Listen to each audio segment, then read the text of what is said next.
Salut à tous, c'est Dorian et on se retrouve dans cette nouvelle vidéo pour parler des résultats trimestriels des entreprises Walmart et Home Depot. Alors l'objectif, ce n'est pas de faire une analyse complète de chaque entreprise, mais c'est plutôt de regarder ensemble les commentaires qu'il y a eu sur l'économie et l'inflation faits par ces deux géants de la grande distribution aux États-Unis. Donc comme d'habitude, je vous ai préparé un mind map avec tous les commentaires qui me semblent importants. Cependant, je veux faire 2-3 précisions avant de rentrer dans le vif du sujet. Tout d'abord, sachez que ce sont deux entreprises que je n'ai pas en portefeuille directement, pour plein de raisons qu'on va voir juste après, notamment que ce ne sont pas des entreprises très croissantes, ce sont plutôt des entreprises à dividendes, des très gros business matures. Ça ne veut pas dire que c'est des mauvaises entreprises, cependant voilà, je ne les ai pas en portefeuille direct.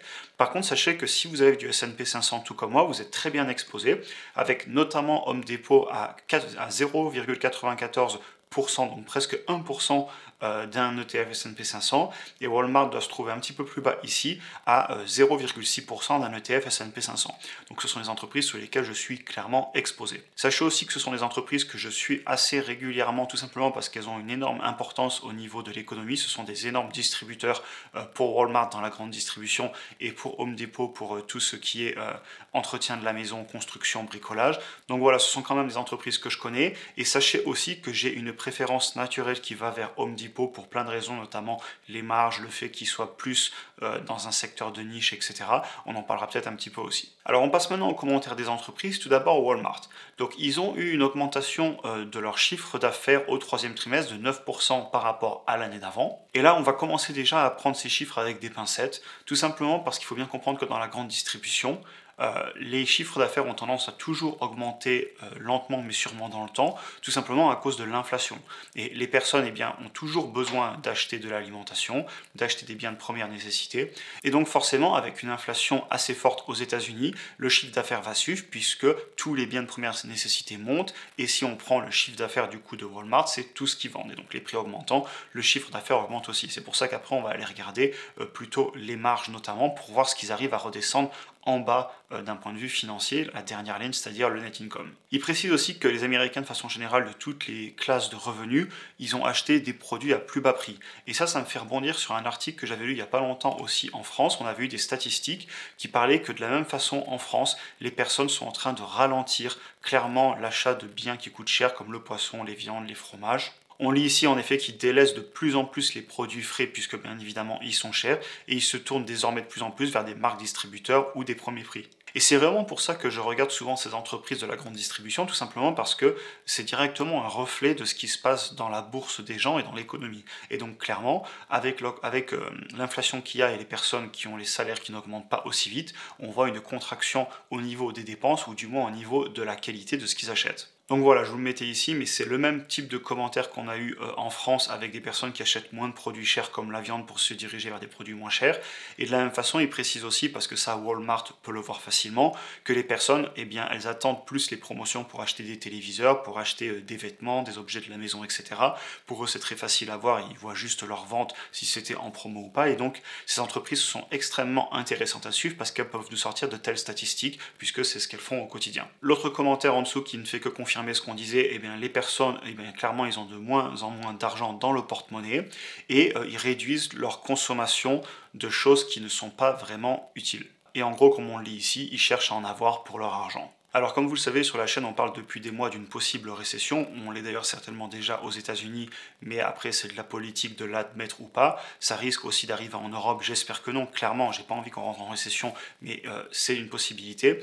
Et en parlant du coup de récession, d'inflation, je voulais vous montrer deux indicateurs que je monte assez régulièrement qui sont très parlants. Tout d'abord, vous avez le 5 years break-even, qui lui pour le coup est rassurant puisqu'on a eu un pic au niveau de mars. Donc ça veut dire que les attentes d'inflation dans 5 ans par les marchés, les anticipations en fait d'inflation, elles étaient au plus haut en mars, et depuis elles ont rebaissé. Donc ça c'est rassurant, puisque même si on rentre en récession à cause effectivement de la forte remontée des taux des banques centrales pour justement combattre cette inflation, ça veut dire que sur le long terme, les marchés pensent qu'on va réussir à contrôler l'inflation.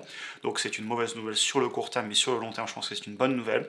Et le deuxième indicateur que je vous avais déjà montré aussi par le passé, c'est l'inversion de la courbe des taux entre le 2 ans et le 10 ans sur les obligations américaines. Et là, si vous regardez sur le long terme, c'est un indicateur qui est quand même très puissant en termes d'annoncer une récession. C'est-à-dire qu'à chaque fois qu'on a le taux du 2 ans qui dépasse celui du 10 ans, et donc la courbe passe sous les zéros, généralement on se prend une récession juste après. On voit ici 2008, on a ici 2001, et on peut continuer. C'est un indicateur qui n'est pas parfait, mais quand même dans le passé, il a eu tendance à prédire des récessions, et hélas on voit qu'on est passé très largement sous les zéros. Donc je vous montre pas ça pour faire peur, je tenais juste à vous rappeler que effectivement il y a beaucoup quand même de billes qui sont en train de s'aligner entre les indicateurs, ce qu'on voit dans l'économie, les banques centrales qui remontent les taux, et ce que nous disent des entreprises clairement sur le terrain, que les personnes sont en train de moins consommer parce que les prix montent et les salaires ne montent pas encore. Et donc sur le court terme, certes, on va avoir un ralentissement de l'économie, par contre l'offre et la demande, le marché a toujours raison. Sur le long terme, si les personnes consomment moins, si les stocks viennent à rebaisser, on va parler de stocks juste après, et bien forcément les prix ils vont devoir se réadapter puisque les entreprises doivent vendre, et s'il y a moins de pouvoir d'achat, eh bien on a beaucoup plus d'offres que de demandes, donc les prix peuvent rebaisser, alors qu'il y a encore un an, on avait énormément de demandes, l'économie se portait très bien, on avait eu beaucoup de stimulation dans l'économie, et donc forcément les prix montaient. Évidemment, on a fait il n'y a pas longtemps une vidéo sur l'inflation, c'est à prendre avec des pincettes, puisque vous avez aussi des externalités comme les cours de change, donc l'euro-dollar ou le dollar contre les autres monnaies. Vous avez aussi des prix de marché, notamment sur l'alimentation et l'énergie. Donc encore une fois, allez voir la vidéo complète que je vous ai fait il n'y a pas longtemps sur l'inflation. Ce que je vous dis ici, c'est vraiment lié à ces deux entreprises. Alors maintenant, on va passer sur les stocks. Donc il faut savoir que les entreprises avaient énormément stocké du fait de la reprise économique en 2021. On avait eu aussi des gros problèmes dans les ports avec de la marchandise bloquée, notamment à Los Angeles. Et donc là, clairement, ils ont travaillé à énormément liquider leurs stocks, parce qu'il faut savoir que pour une entreprise, avoir des SKU bloqués, donc avoir de l'argent immobilisé et qu'on ne vend pas, c'est extrêmement mauvais parce que le stock, ça coûte cher. C'est de l'argent qu'on a investi, donc de l'argent qui est sorti, qu'on n'a pas rentré. Donc c'est très dangereux au niveau des flux de trésorerie ou du cash flow en anglais. Donc voilà, clairement, ils l'ont fait et vous voyez, ils ont annulé des commandes, ils ont augmenté les promotions, ils ont réduit les quantités de marchandises qu'ils avaient bloquées dans les ports. Et il précise aussi que 70% de l'augmentation des stocks est due à l'inflation. Mais donc moi j'en déduis aussi que ça veut dire que 30% des stocks est directement lié au fait qu'ils n'arrivent pas à écouler rapidement leurs stocks et donc un manque de demande. Alors ce petit commentaire je vous l'ai mis simplement parce que ça va jouer sur les marges. C'est-à-dire que si l'entreprise est en train de brader de la marchandise, de la vendre à moins cher parce qu'il faut à tout prix s'en débarrasser, parce que ça peut être des stocks périssables, si c'est des vêtements ce sera plus à la mode l'année d'après, etc. Et bien forcément ils ont quand même payé le même prix pour la marchandise, par contre s'ils vendent moins cher les marges vont baisser. Très bien, finissons avec le dernier commentaire qui sont simplement les projections de Walmart pour les prochains mois, et ils s'attendent à ce que les personnes consomment moins, notamment sur les catégories qui souffrent fortement de l'inflation, comme tout ce qui est consommable, alimentation, etc.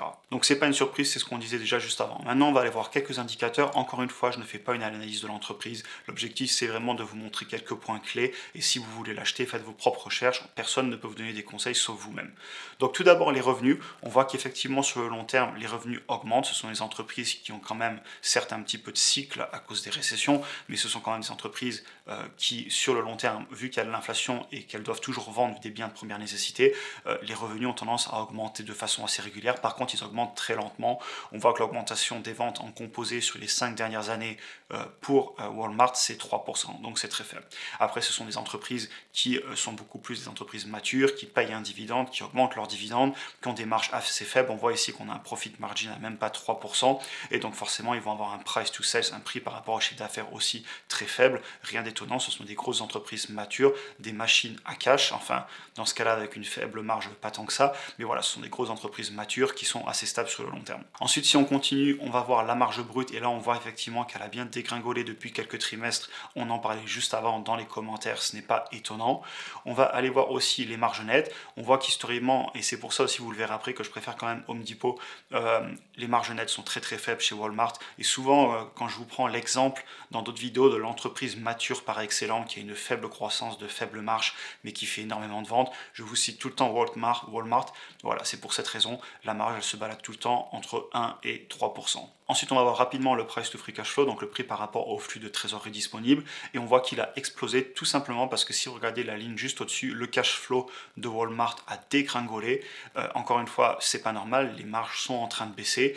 Il faudrait aussi aller voir techniquement ce qui s'est passé au niveau des stocks. Comme je vous le disais, si on dépense énormément et qu'ensuite on ne fait pas rentrer de suite l'argent parce qu'on a des stocks, et bien, comme je vous disais tout à l'heure, le flux de trésorerie ou le cash flow va avoir des problèmes.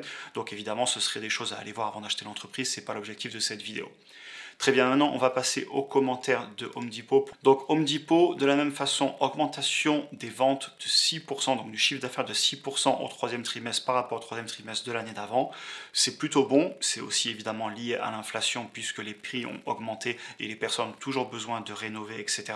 Même si je vais mettre un bémol, je pense que c'est une entreprise qui pourrait être un petit peu plus soumise à la baisse du marché immobilier, puisqu'évidemment ils font de la rénovation, ils vendent des matériaux, et vu que les taux remontent, l'immobilier est en train de baisser aux États-Unis, et quand vous voyez votre maison qui perd peut-être 30% de sa valeur dans 2-3 ans, vous aurez peut-être un petit peu moins envie d'aller la rénover. Donc ça, c'est du plus long terme, mais après sur le très long terme, je ne suis pas inquiet. L'immobilier, c'est un secteur dans lequel j'ai investi, dans lequel je crois. Le commentaire d'en dessous, je le trouve intéressant parce que en fait, on retrouve la même chose que Walmart. Le nombre de transactions a baissé. Donc les personnes, ils ne sont pas en train de plus acheter. Cependant, eh bien, vu que le prix moyen a très fortement augmenté, regardez 9%, eh bien, ça veut dire en fait que les prix à la consommation augmentent. On retrouve encore une fois cette maudite inflation. Et donc même si les gens achètent moins en volume, moins de choses, les choses étant plus chères, eh bien, le chiffre d'affaires continue de monter. Maintenant, passons au prochain commentaire qui clairement est important et qui confirme ce qu'on se dit depuis tout à l'heure. On n'a jamais eu un environnement avec autant d'inflation depuis 4 décennies et il y a des difficultés au niveau de l'approvisionnement des supply chains mondiales. On a eu la pandémie, on a eu des problèmes notamment aussi dans les ports à Los Angeles, comme je le disais, aussi à Shanghai avec les lockdowns qui ont eu lieu. Et on a aussi un changement de la politique monétaire. Donc là, clairement, c'est une entreprise qui vend des matériaux pour la rénovation des maisons. On sait que l'immobilier, la rénovation, c'est très lié au taux d'intérêt puisque généralement, on fait un emprunt, on fait un crédit pour rénover ou pour acheter. Et donc forcément, les taux qui remontent sur le court et moyen terme, ça peut être assez dangereux. Sur le long terme, l'entreprise va bien aller, mais clairement, eh bien, ça peut apporté un gros ralentissement sur les dépenses sur les maisons, sur les rénovations, et ils en ont conscience, et c'est très bien qu'ils le prennent en compte. Et donc, le dernier commentaire que je vous ai mis, c'est que la baisse des marges brutes, elle est attribuable avant tout au coût des transports et au coût des commodities ou le coût des matières premières. Et ça, on l'a lu dans beaucoup d'articles en France, notamment dans le bâtiment. Tous les matériaux ont énormément augmenté, et donc forcément, ces entreprises qui vendent des matériaux le ressentent. Passons maintenant aux indicateurs financiers de l'entreprise, même si encore une fois je vais très vite, ce n'est pas l'objectif de cette vidéo. Donc c'est une entreprise qui pour moi par rapport à Walmart en tout cas me plaît un petit peu plus. Déjà on regarde directement, et on a une marge qui est quand même au-delà de 10% de marge nette et on va le voir après, ils la maintiennent très bien. On a une croissance sur les 5 dernières années de pas loin de 10%, ce qui est honnêtement bon pour une entreprise dans la grande distribution. On a un dividende, je crois qu'il l'augmente aussi chaque année, j'ai pas vérifié, vous irez voir, mais voilà, c'est le genre de point que je regarderai sur ce type d'entreprise très mature. Un price to sales à 2 un petit peu plus élevé évidemment. Le price to free cash flow il est élevé, on va aller voir juste après ce qui s'est passé. Donc voilà, c'est quand même une entreprise qui a plus de croissance, des meilleures marges. Donc moi, j'aurais tendance à aller un petit peu plus vers ce type d'entreprise, même si, comme je le précisais déjà auparavant, je suis déjà très bien exposé dans le S&P 500 sur cette entreprise, et donc je vais certainement ne pas investir dessus en direct a priori. On va quand même aller voir les revenus, donc le chiffre d'affaires, et on voit qu'effectivement, de la même façon que Walmart, une belle augmentation dans le temps, c'est logique, ce sont des biens entre guillemets de première nécessité, il faut rénover les maisons régulièrement, construire de nouvelles maisons, donc rien d'étonnant. Ensuite, si on va voir les marges, donc ici au niveau de la marge brute, on retrouve, comme on le disait tout à l'heure, la légère baisse dont ils ont parlé, ils sont repassés sous les 34%, cependant si vous prenez sur 10 ans, ils se maintiennent très très bien, vous voyez, entre 33 et 35%. On est vraiment sur un business mature qui est très bien géré, qui sait se gérer, qui gère ses marges. On va aussi aller voir les marges nettes parce que c'est important et c'est surtout pour vous comparer aussi à Walmart.